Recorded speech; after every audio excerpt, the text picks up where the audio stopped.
I was taking off my clothes, but the motion sensor lights suddenly. But I didn't know that an assassin had already sneaked into my home and was standing behind me. He raised his axe. The ornament on the table kept swaying. I sensed something was wrong. The next second, the assassin swung his axe.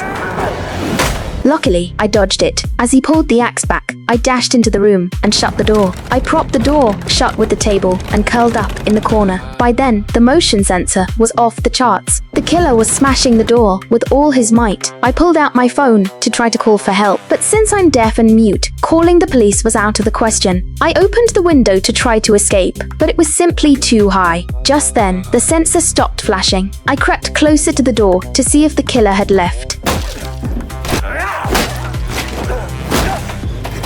The killer was smashing the door with all his might. Each blow was even harder than the last. The door was smashed to pieces. The killer stuck his head inside to warn me. Without a moment's hesitation, I climbed out the window and leaped, but the killer lunged forward and grabbed my hair. I struggled desperately, but he refused to let go, so I grabbed his arm, trying to pull him down with me. He had no choice but to let go. I landed on a cardboard box. Furious, the hitman launched another attack. Luckily, I rolled out of the way. Ignoring the pain, I got to my feet and started running for my life. When I reached a fork in the road, a girl escaped from the hitman's car. She was covered in injuries and desperately pleaded with me for help. The hitman was right behind her. What should I do? In the end, I decided to save her. I told the girl to call the police, but she pointed outside in terror. I slowly peeked out. The killer was right there. He turned his head and spotted where we were hiding. He pulled out a knife and crept closer. No, we couldn't just sit there and wait to die. Just as he was about to find us, a scream suddenly rang out. He stepped out, and I was standing right there on the street. I kept taunting him. He charged at me in a rage. Just then, I suddenly turned on the lights, blinded by the glare, and I took the opportunity to run away. I ran to a busy street to ask for help, but no one understood my sign language. When I looked back, the killer was walking toward me. I had no choice but to wave my dagger around to create chaos. Amid the chaos, I quickly fled. The killer searched everywhere for me, but couldn't find me. Just then, he spotted a familiar figure. It was my mom. An evil thought crossed his mind. He walked up to my mom and told her I was hiding in an alley. No, you can't kill my mom. I rushed over with all my might, determined to fight the assassin to the death. The assassin froze for a moment. Because I hadn't stabbed him, I'd stabbed myself. Then I collapsed to the ground, and blood instantly stained my clothes red.